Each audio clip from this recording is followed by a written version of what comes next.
Welcome to the WP Builds podcast, bringing you the latest news, interviews, and fun for the WordPress community. Now, welcome your host, Nathan Wrigley. Hello there, and welcome once again to the WP Builds podcast. You've reached episode number 447, entitled Simplifying WordPress Calendar Events and Ticketing with Jonathan Jernigan of Pie Calendar. It was published on Thursday, the 27th of November, 2025. My name's Nathan Wrigley, and before we get to our chat with Jonathan, just a few very short bits of housekeeping. The first thing to mention is our Black Friday page. I keep droning on about it. It's at wpbuilds.com/black. Over there right now, you're going to find about 350 WordPress deals, all in the Black Friday space. So that could be themes, plugins, blocks, hosting, whatever. It's searchable, it's filterable. Once more, wpbuilds.com/black. There are no affiliate links or anything like that, but there are still some advertising spots at the top in the cards if you would like to get your product or service noticed. But it's all getting a bit crazy. I'm getting so many emails at the moment. So this is a way to avoid that email deluge. Just go to our page, wpbuilds.com/black, bookmark it, and go there instead of receiving all the emails instead, because we've probably got the deals in a searchable, filterable way for you. The other thing to mention is that if you would like to have your product or service out in front of a WordPress-specific audience, well, we have that. We have a very large WordPress-specific audience, and right now, I am looking for sponsors. Head to wpbuilds.com/advertise to find out more. And if there's anything that you want to question, please feel free to reach out to me. admin@wpbuilds.com is my email address. Reach out and we'll have a discussion, whatever it may be that you have questions about. Okay, what have we got for you today? Well, today I am chatting with Jonathan Jernigan. He's been on the podcast before, but we are back. He's talking about Pie Calendar, which is a project he's doing with Elijah Mills. And it's a really straightforward, simple calendar implementation for your WordPress website. Bind posts and pages and all of those kind of things to a calendar event and display those on your WordPress website. But now they've introduced this idea of a connector, and it's going to enable you to use ICS and also connect to things like Eventbrite and a bunch of other things in the future. So now Pie Calendar will enable you to display your ticketed events as well. There's quite a lot in here, which is new. So if you heard the previous episode, this is definitely worth a listen. I'm using it on the wpbuilds.com website, have done for well over a year, and I really can rate this plugin. Love it a lot. And I hope that you enjoy the episode with Jonathan. I am joined on the podcast again by Jonathan Jernigan. Hello. Hello. Glad to be back. You're very welcome. Jonathan and I have just, we've put the world to rights. We've had 40 minutes of just the whole gamut of the universe, life, everything. And at some point I thought we really should push the record button. So I did. And here we are. That tells me a lot about you, Jonathan. It means that I can talk to you, and I think you're a thoroughly nice human being. So there's that. Likewise. Yeah, Thank you. What, you also think you're a nice human being. But Jonathan's not here to put the world to rights with you, dear listener. Jonathan's here to talk about Pie Calendar, which is a project that he is doing with Elijah Mills. They've been at it for a few years. We did a podcast previously. It is a plugin for WordPress, and we'll get into all the bits and pieces that it did do, as well as all the new things that it can do. That's quite exciting. But before we get into that, Jonathan, honestly, it's a banal question, but I've got to ask it. Will you just tell us who you are? Give us your potted bio, 1 minute, something like that. Sure. I have been in the WordPress space since late 2014. I originally went to school for computer engineering, did computer repair and that sort of thing. And after leaving that day job with the intent to start a computer repair business, everyone said, "Hey, do you do websites?" And I said, sure. I do now. So eventually I realized people weren't calling me for computer repair. They were calling for website design. And so I found WordPress, as we all do, and moved through various different builders over the years, spent a lot of time in Oxygen Builder. And in the last couple of years, I've been working pretty much exclusively in GeneratePress and GenerateBlocks, which works really well for me and the types of clients that I've supported over the years. And then more recently, I've created content on YouTube around WordPress for a variety of different plugins and how-to type content, as well as a little community for GeneratePress folks, and then of course Pie Calendar, and that tends to be my main focus these days is the community and the plugin. We're at about 2.5 years of Pie Calendar, and it continues to just chug away. It's great. Okay, we will get onto Pie Calendar in a moment, but you can't come here, drop those little bombshells and not promote yourself in that way. So first of all, let's deal with the YouTube channel. Are you still putting out content on a regular basis? And where do we find it? What's the URL for that? It's an extremely irregular basis, but the YouTube channel is just my name. It's Jonathan Jernigan. So if you search that, you'll be able to find me relatively easily. And I tend to put out videos just when I find something neat or interesting, or if I overcome a challenge. But funny enough, I've been doing it so long now. The channel I created in 2018, and I have over 200 videos to the point where I just a couple weeks ago, I was so proud of this thing. I recorded this super cool video on Fluent Community, which is what I use to power my my GeneratePress and courses, community, that sort of thing. I was so proud of it. I was like, this is so neat. I showed people how it works. I showed behind the scenes. After I recorded, I realized I've already done this video. Oh no! And I forgot. That was the first time I realized after the fact. I was like, oh, I've already done this. And so now that I've been aware of that, I've realized a lot of times I want to do these ideas or like somebody asks, can you make a video on this? And I'm like, wait, I've already done that. Yeah. Here's the link. That's great. The 200 is the ceiling of your memory limit. Pretty much. That's great. Pretty much. Okay, I will put that into the show notes, the link to the YouTube channel over there. But okay, let's focus on this other thing, which you're making much more use of in terms of your time and how much of resources you allocate to it. So it's your community. You've already described that it's built on the Fluent Community plugin. There's a nice plug for them as well. But what is it? Like, what are you educating over there? Have you got room for more people, or is it? Certainly. Yeah, go for it. Tell us more about it. So the idea with the community came about because I have quite a few different courses that are of varying scopes. And some of them were quite large in size, and also, of course, in dollar value, they were reasonably expensive. And for example, I have a beginner's guide to CSS. So you start from knowing absolutely nothing about CSS. 50 lessons later, you're going to be writing CSS, completely by hand, by memory. And I was very proud of that course. But it kind of became a thing where somebody wants the Generate course and they want the CSS course, but they're facing a, $500 bill for the two of them. And so I put them all inside of Fluent Community and created some discussion areas of varying topics like hosting and, things like DNS and a website feedback area, and realized like I can probably just fire up a community that's $20 a month. You get access to everything and you participate in the discussions. Occasionally I host live sessions that are sometimes themed around office hours or sometimes themed around a specific thing. Like every once in a while I find a cool thing that I've built for a client project and I'll bring that to the group. And then otherwise, some people just join simply to take a bunch of courses. I have people that will join for a month, smash through every piece of content, and then cancel immediately. So, there's a variety there. Some people want to stick around because they don't want to be on Facebook. They want to talk to other WordPress folks that are not a part of a social media group, and that this is a great platform for that. So the community for me has been something that's done unexpectedly well. Nice. I was very hesitant to launch it simply because how difficult it is to pull people off of a social group.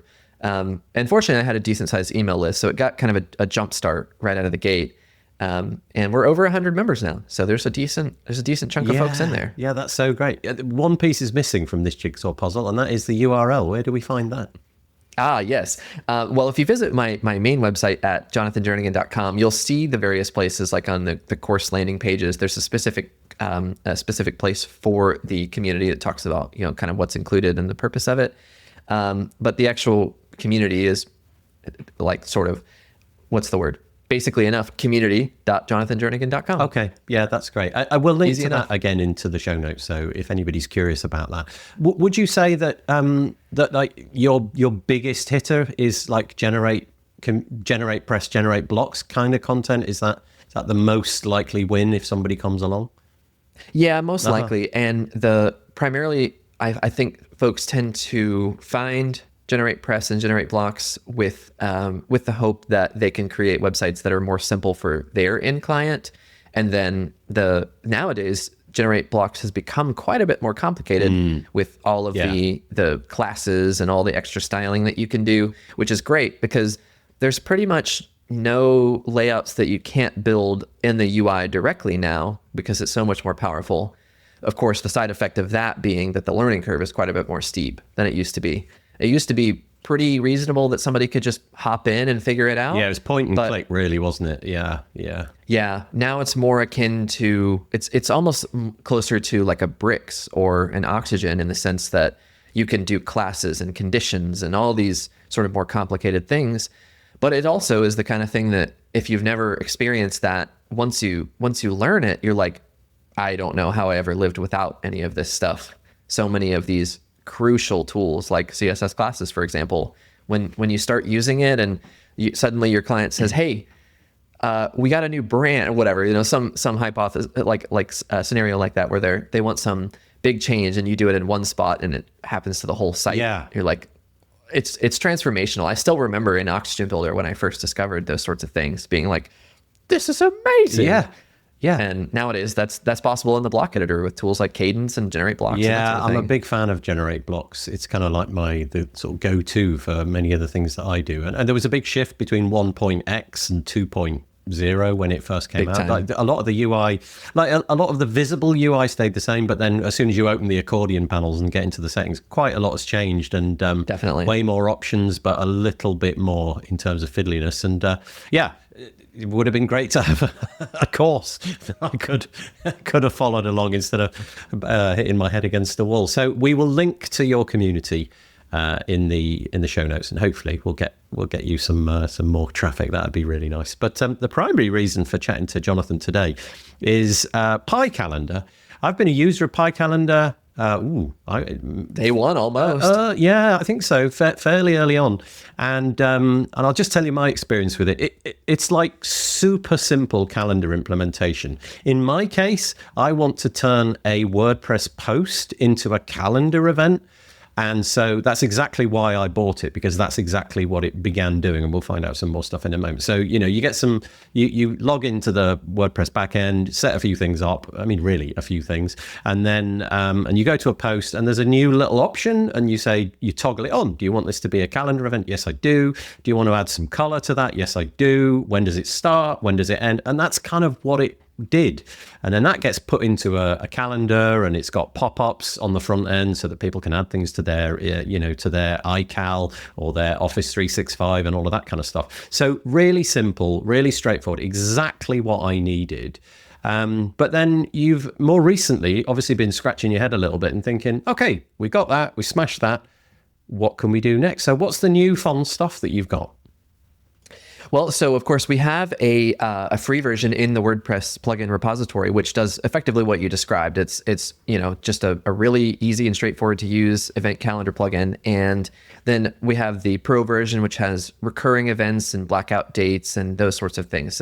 Really what you would need to manage any kind of operation that's more than just, a one-to-one kind of relationship. A lot of times we see it for like gyms or churches or things like that. Oh, yeah. Okay. They have a class, every Thursday at 8 p.m. and it just, it replicates that out for you. Or like civic organizations that have like council meetings on very specific days and times, but not this date. And then if it falls on this date, it's got to move to that date kind of thing. So that we have the controls for all of that.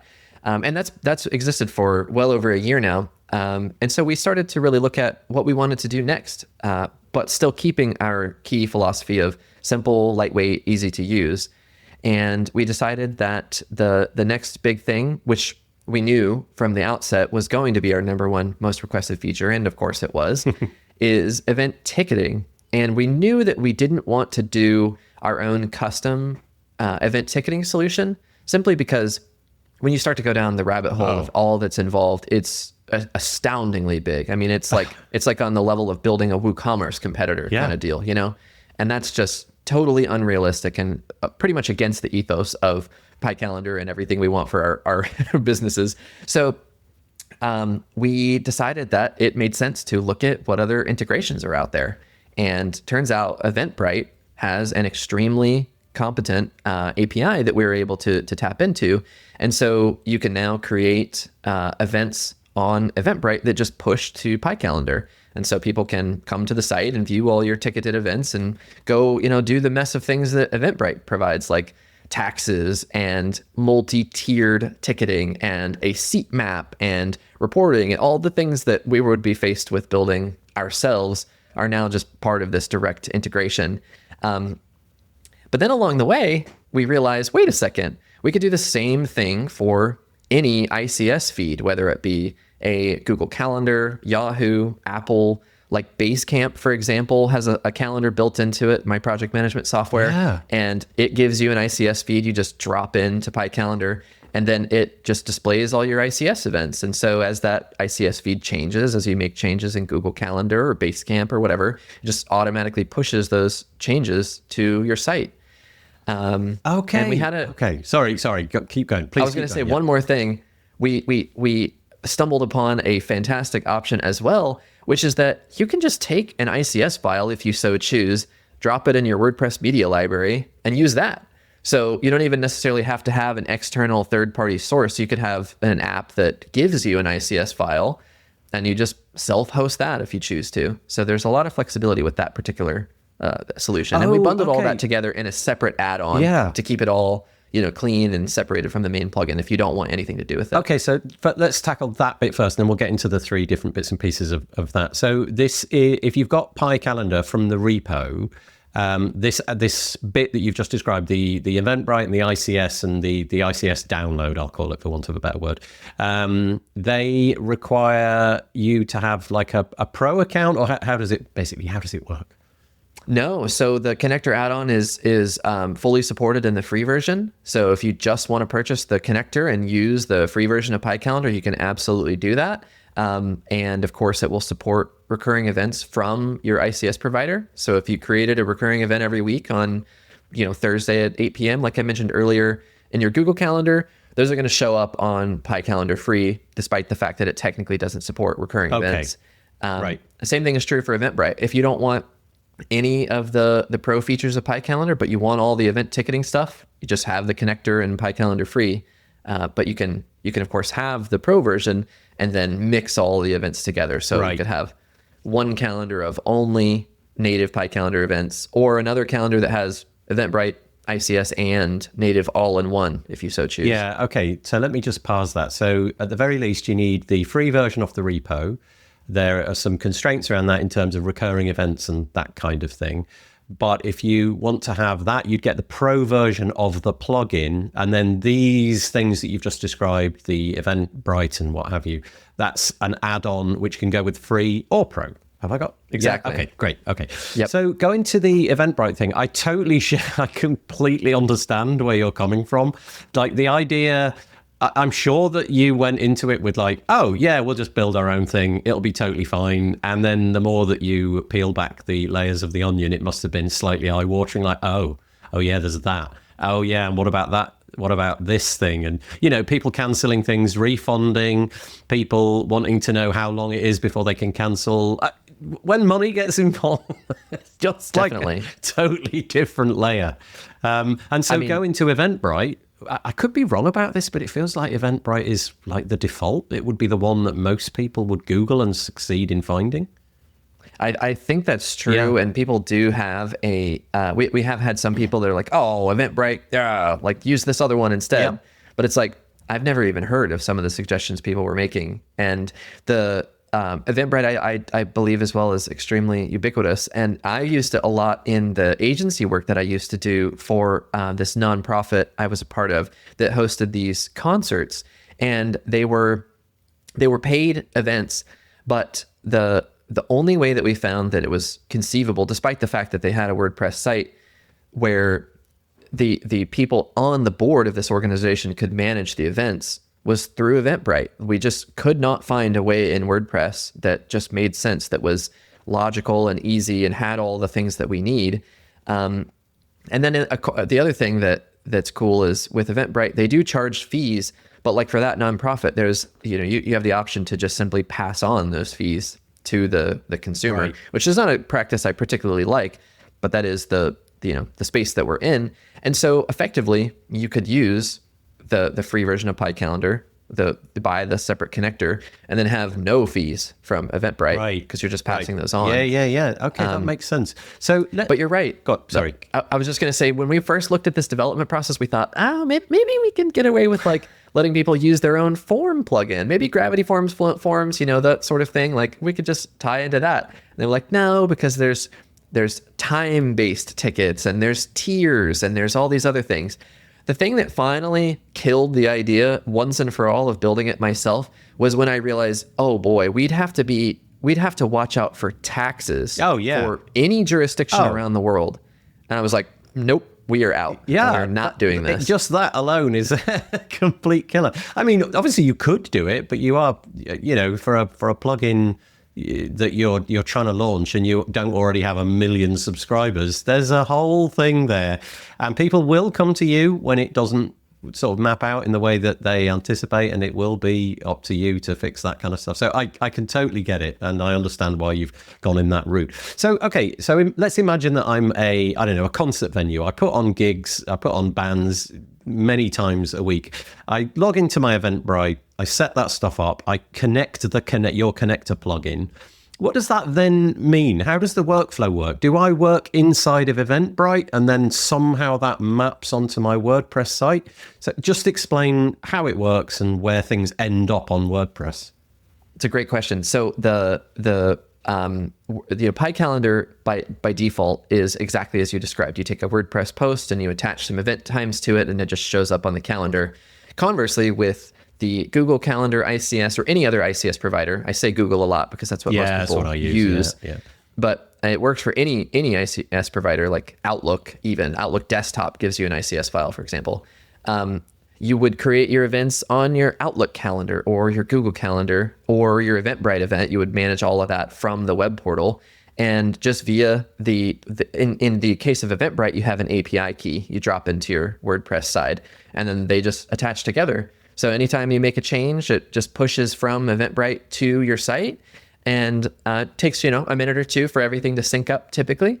And then it just shows up on the WordPress side. So yeah, you would manage everything from the Eventbrite portal, or like in Google Calendar, you manage it on Google Cal, and it just pushes the changes periodically. So in the scenario that I'm using it, I use it on the wpbuilds.com website. I go into a post, create the stuff there, and I know that it's bound to that post. In the scenario that you're describing, this ICS, whether it's from Eventbrite or Apple or wherever it comes from, there's no post created at the moment. It spies there's a new event. This is just a display of that in your chosen calendar layout. So you might have a what do they call it, where it's just one event after another, or you can have a month view and a day view and a 3-day view, those kind of things.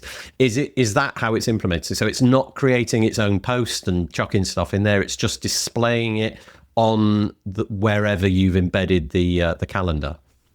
Yeah, so technically it does move some information into your database temporarily, but it's not a WordPress post. It's like a thing that you would manipulate or really have anything to do with. Just simply a place for us to be able to pull that information from. So from Eventbrite specifically, they have the little web hooks that fire. If you change the event time or title or whatever, it then pings your site and it says, hey, updated information, grab that from me. And then Pie Calendar just takes that information that it has now fetched and displays it among the list of, like you said, it could be in the list view or the calendar grid view, for example. And so it's relatively seamless. I mean, from the front end perspective, you would never know that they're being fetched remotely from from Eventbrite, for Right. example. And can you do the same thing that you can at the moment? Can you, for example, I don't know, I might have in my I might in my concert venue, I might have classical gigs and I might have rock gigs, or I might have, you can imagine, I want to sort of apply a taxonomy to it.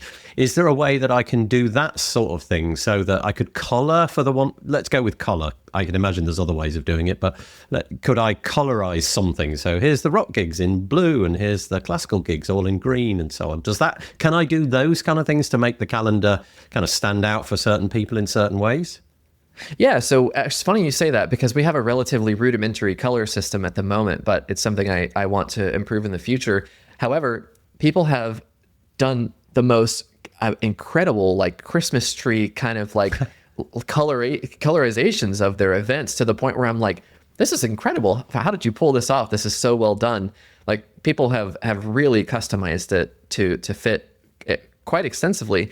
And then another example is we had a brewery reach out that not only has different types of events, like you mentioned, for game night or, buy one, get one type nights, but they also had 2 separate locations, and the locations would have different events depending on the day. Okay. So there was like the second layer, and they were able to use our what we call the custom views API, which basically just gives you the ability to manipulate almost anything on the front end of the calendar via code, of course. And they were able to just color code depending on what location it was based on the category. Right. So in WordPress, their events were their locations were just categories. And so then that just color coded automatically. And that's been a part of the approach that we've taken. We intentionally don't have every single feature you could ever want, but most of it can be done with a little code snippet. And we have a lot of docs out there that will. I've made use of those. There's quite a lot of little code snippets where you can figure out how to modify things on the PyCal website. Okay, so just an aside for a minute, you mentioned a brewery. I just think that's so interesting that your plugin has collided you with a brewery, and I imagine that brewery is not the only kind of interesting customer that you've come across. There's no question there, but I just think that's such an interesting thing about a project like this is that you end up talking to people from all manner of different walks of life, like, I don't know, healthcare providers, yoga teachers, that must be kind of curious when the support tickets drop in and you think, oh, look, it's being used like this. Yeah. First of all, the variety of people worldwide that use it, and then also the different organizations that use it too. Like early on, it was small scale operations like churches, farmers markets, like gyms, that sort of thing. Now it's not uncommon to get a support request that ends in .gov. Oh. And then, we have people like that use it. Like there's an organization in Austin, Texas, like the city council website of Austin, Texas has PyCalendar on it. And those are moments where I step back and I'm like, holy crap, what have we created here? This is crazy. Yeah. And but really interesting in that you're having a material effect on people's lives. I mean, it's hard to kind of encapsulate what I'm trying to say there, but if you're if you've just starting up a yoga studio or something like that, and you may not have a lot of money to burn through on the website side of things, but you know that this is a crucial component that you need, and you've heard of WordPress, and okay, right, how do I bind all of these different bits and pieces together? And you can totally do it. You can completely do that all alone. You don't need you probably maybe want to get a developer in to sort of like tidy things up a bit, but you know what I mean? You're enabling those kind of people to live the life that they want through the business that they want. And it, calendar for any business like that is a completely expected UI. You've got to have that in order to make that business function. You don't want to do it from a Word document or a PDF or anything like that. So again, there's no question there, but that I get great satisfaction if I were you from that. I appreciate that. It's a good perspective to look back on, and it really kind of stems from the fact that from the outset we operated, or we kind of architected this thing to be as simple as possible while still allowing people who want to take it to the next level. They can absolutely do that. And at the very beginning, we jokingly called the setup process our world famous 4-minute quick start guide. Okay. Because you really could. Yeah, yeah. The the YouTube tutorial we created was 4 minutes long, from installing the plugin, adding an event, dropping the calendar. I mean, you can do it in less than 5 minutes. Yeah, you need one shortcode. That's it. And drop it in. And of course. Yeah, it's got some parameters so you can exclude or include certain things or make it look a certain way by default. And it's dead nowadays easy. There's a fully featured block too. So if you're in the block editor. Okay, I think I'm still using the shortcodes. I should probably use the block. The shortcode got so unruly with so many different options that now there's a proper block, and you can see the changes you're making in real time as to what it's going to look like on the front end. So that's really nice. I totally need to use the block in that case. I still think I'm using the shortcode with many parameters. Okay, so let's stay with the Eventbrite side of things. If I'm over there and I'm creating multiple events for my concert venue, and that syncs and it goes onto my calendar, and somebody comes to the front end of my website and they see, I don't know, rock concert X is happening on Friday, and they click on it. The way that I've got it set up, I use the month view, and a little modal pops up with information about that, presumably sucked in through the Eventbrite API and what have you. And there's options to sort of add it to my calendar or what have you. In this scenario, presumably there's a button though in that setup. I don't use a button because I'm not trying to drive traffic to a book now kind of thing. And presumably there's a button where they would end up back at the Eventbrite event page so that they could then purchase it, right? Exactly. Okay. Yeah. In the little pop-up modal, the link simply just switches to view on Eventbrite, and it takes you to that specific event details page. Okay. Which of course then on the Eventbrite side has been heavily optimized over years and years and millions of dollars to be perfect for conversions. Yeah. So that's why we just felt like it doesn't make sense for us to try to reinvent the wheel. No. And in the future too, there are some functions where we can actually have the whole Eventbrite process take place on the WordPress site, which we're investigating. We're not sure the trade-offs of like performance and especially accessibility. We're not sure of how exactly all of that kind of jives, but we would aim to, in the future, consider at least having the ability to have it all take place right on the WordPress site, even though, under the hood, it's still running Eventbrite, but that way you don't have to leave the site. Like I love Stripe for that reason. I can do it all on my site. I don't have to go out to PayPal and then come back. Yeah. It's kind of curious, as a kind of person who's been involved in the web for years, I've always obsessed about this whole sort of like white label disguising where things are thing. But the more I look at like regular non-technical people, the more I realize they don't actually care that much, in all honesty. Nobody's thinking, what, Eventbrite? I didn't dare they send me to Eventbrite. It's just like, it's a thing. You just go to event. Oh yeah, okay, this is where we buy it. So I'm always leaning into the white labeling, the kind of try to disguise it, make it look like your own. But then the more I interact with regular people and look over their shoulder and see what they're actually doing, the more I realize, do you know what? If it's a trusted thing like Eventbrite, it actually maybe adds some kudos rather than takes it away. They see that, okay, I'm going through this platform. I'm completely familiar with this. I've already got an account because I've used them before. It's fine. I'll proceed. Whereas actually the opposite might be, worse. Who's this little gym website or this little, so there's a little trade-off there. You also mentioned that there's an ICS connection that you can make. So for example, you mentioned Google Calendar and what have you. So put in Eventbrite to one side. How does that work? You go into Google Calendar, in my case, go into settings, find a particular ICS link from a particular calendar that you have, and you just copy and paste that into the settings over in PyCal, and from that moment on, anything in that calendar displays. Is that how it works? That's exactly it. It couldn't be any more intuitive. Yeah. There's literally nothing else for you to do. Yeah, okay, so you literally just do one copy and paste exercise, and then everything that goes inside that calendar appears. Yeah. And it was super important for me to not have to mess around with API keys or, Google Console to activate the API and all that garbage.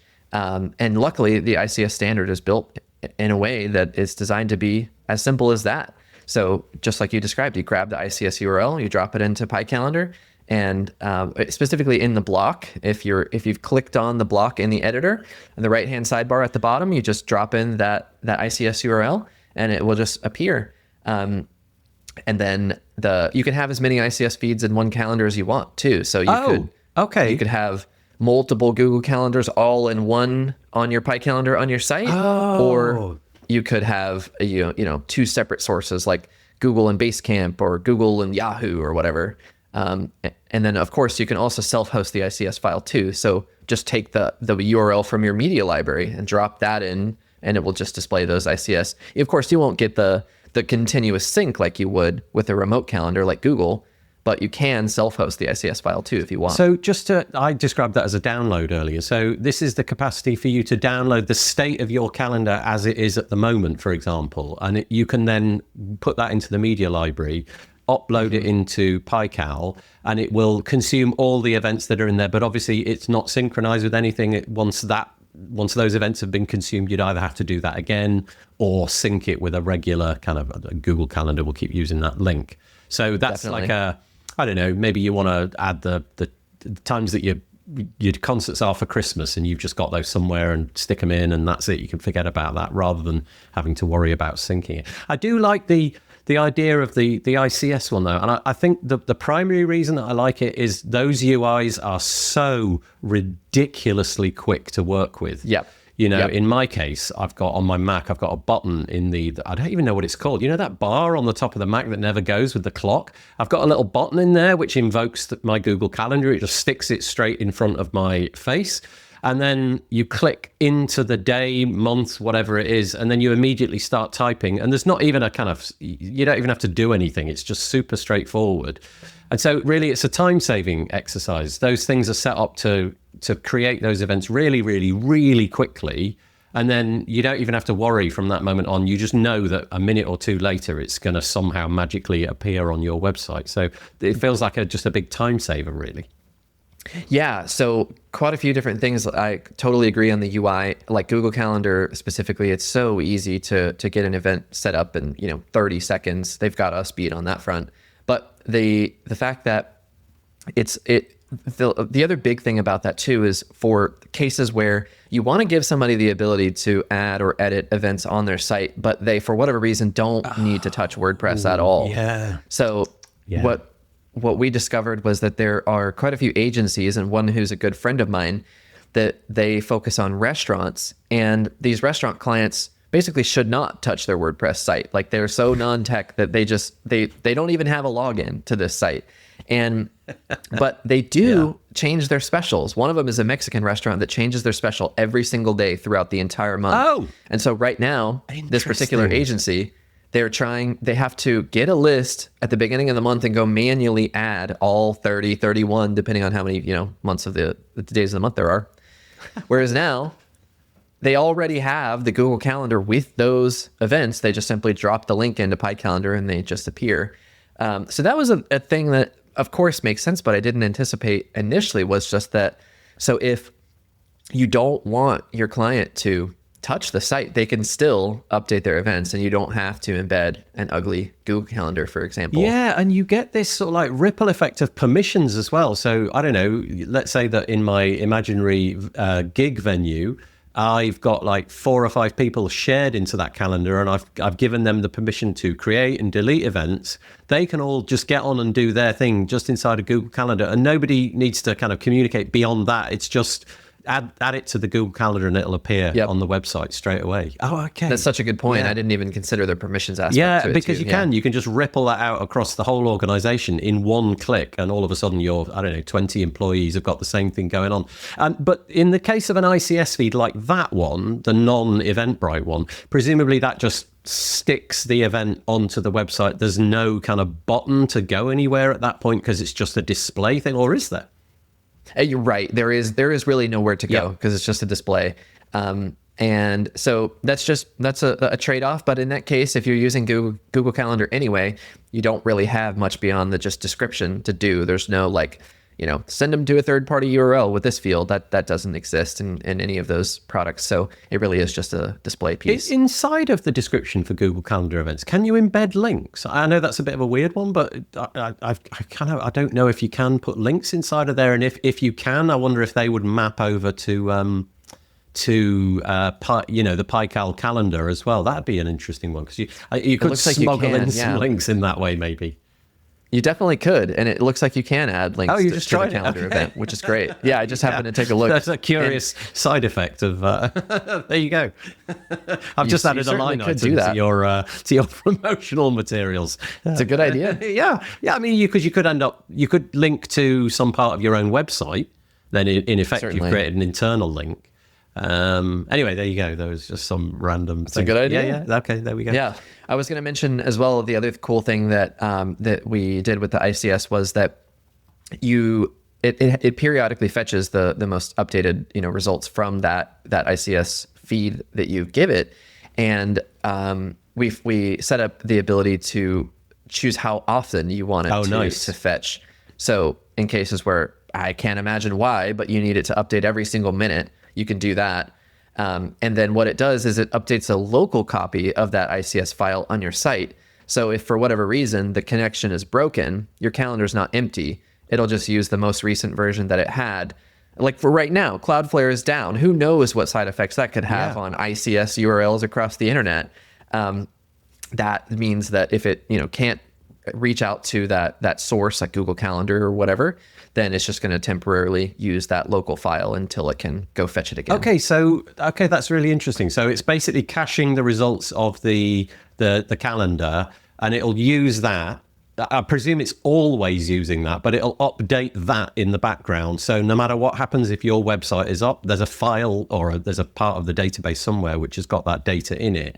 Okay, exactly. That is good to know, because those services do from time to time go down. As Jonathan said, it's we're recording this on the 18th of November 2025, a day that will go down in history, no doubt, because Cloudflare is dead across the entire internet, and there's so many weird consequences for that, and you might be one of the few entities that can sort of ride that out because your WordPress website is working, unlike mine at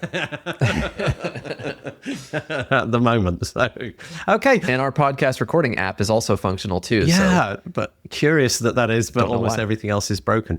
Okay, I think we probably got to the nitty gritty of all of the new bits and pieces. Is there anything, that we failed to mention that you think is worthy of mention?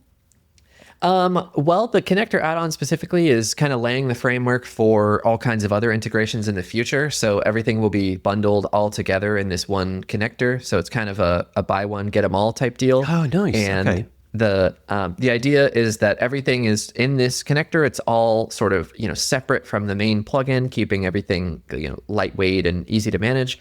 But we are looking for other suggestions for other event sources. We know that there's tons of other providers like Eventbrite out there, and we're kind of looking for what are the other common use cases, like for example, a football club, a worldwide football, not American football. They have a variety of different programs that they use to manage those schedules for the whole organization. Like perhaps we can tie into those in the future, or those other integrations we're not thinking about. We had a guy reach out who asked about an Airtable integration. Oh, and I thought, that's an interesting one. That is an interesting one, because you can imagine mapping the fields on an Airtable, start date, end date, start time, end time, description. Yeah, I can actually, I think that's a really good one. Yeah. Or Google Sheets or something. Exactly. Yeah, I can imagine, because also that's like that non-technical way of managing the stuff. In the same way that Google Calendar is non-technical, you could easily have non-technical people mapping things from a Google Sheet or an Airtable. Oh, that's fascinating. Certainly. Yeah. And I can't even begin to imagine what kind of crazy stuff you could pull off if your data source was a CSV like that. There's probably all kinds of crazy witchcraft you could concoct to tie including together. URLs for buttons and things like that to drive people into certain directions. I have a suggestion for you, which would be RSS feeds. Like that could be an interesting one if you could, like, for example, podcasting is an RSS feed, and it'd be kind of interesting. Very good idea. It carries a lot of that. It's an XML file basically, and it carries a lot of that data with it, so it can have dates that things are released, and putting that on a calendar based upon an RSS feed is kind of interesting. Anyway, there you go. I've just that's the kind of thing we love. Those sorts of connections, like iCal. The ICS stuff is based on the iCal standard. Yep. So regardless of what provider, they all follow the same format, except Basecamp, which is super annoying because their calendar, their description, they call it notes. Oh. And for whatever reason, they choose not to put notes in the proper description box. Oh. So there are cases like that where just based on the provider doing something wacky, it may not work. Oh, no. But my point is that those sorts of standards are great because RSS is a standard and that allows us to tap into it without, like in the case of Eventbrite, we had to build a whole helper to connect to the API and do all that kind of stuff. Yeah. Whereas with these standards, it's much, much more straightforward. Yeah, So, well, I'm presuming that that. Eventbrite with their API will probably keep that rock solid because they've probably got a load of people polling that all the time. And if they fiddle with it, it'll break horribly for millions of people. So, okay, so I'll have you back on in a few months' time and we will talk about the RSS feed that you've implemented. I am not holding you to that. But okay, that's great. Thank you for chatting to me about the Pie Calendar today. Where do we find it? Last thing. piecalendar.com. Easy. That's nice and easy. And where do we find you? Do you hang out online in social spaces or not? We had a conversation before we hit record. Maybe not. I don't know. I would say the only kind of public-facing community I spend really any time at all in is Kyle Van Duzen's admin bar. And other than that, I tend to spend less time on social media these days, shall we say. We've got other things going on in our lives, haven't we? I commend you. Certainly. I commend that to the internet in general. But okay, there we go. Thank you, Jonathan Jernigan, for chatting to me today. I really appreciate it. So glad to be back. Thank you. Okay, that's all we've got for you today. Just a quick reminder, wpbuilds.com/black. For all of your Black Friday needs, go check out that page and bookmark it. Over 350 deals there at the moment. And also wpbuilds.com/advertise if you would like to figure out ways to get your product or service into the earphones of our pretty large WordPress-specific audience. Go check it out. And if you've got any queries, just email me at admin@wpbuilds.com for any discussions around anything that you might find on that page. Okay. That's it. That's all I've got for you this week. I'm going to fade in some cheesy music and say, stay safe. You have a good week. Bye-bye for now.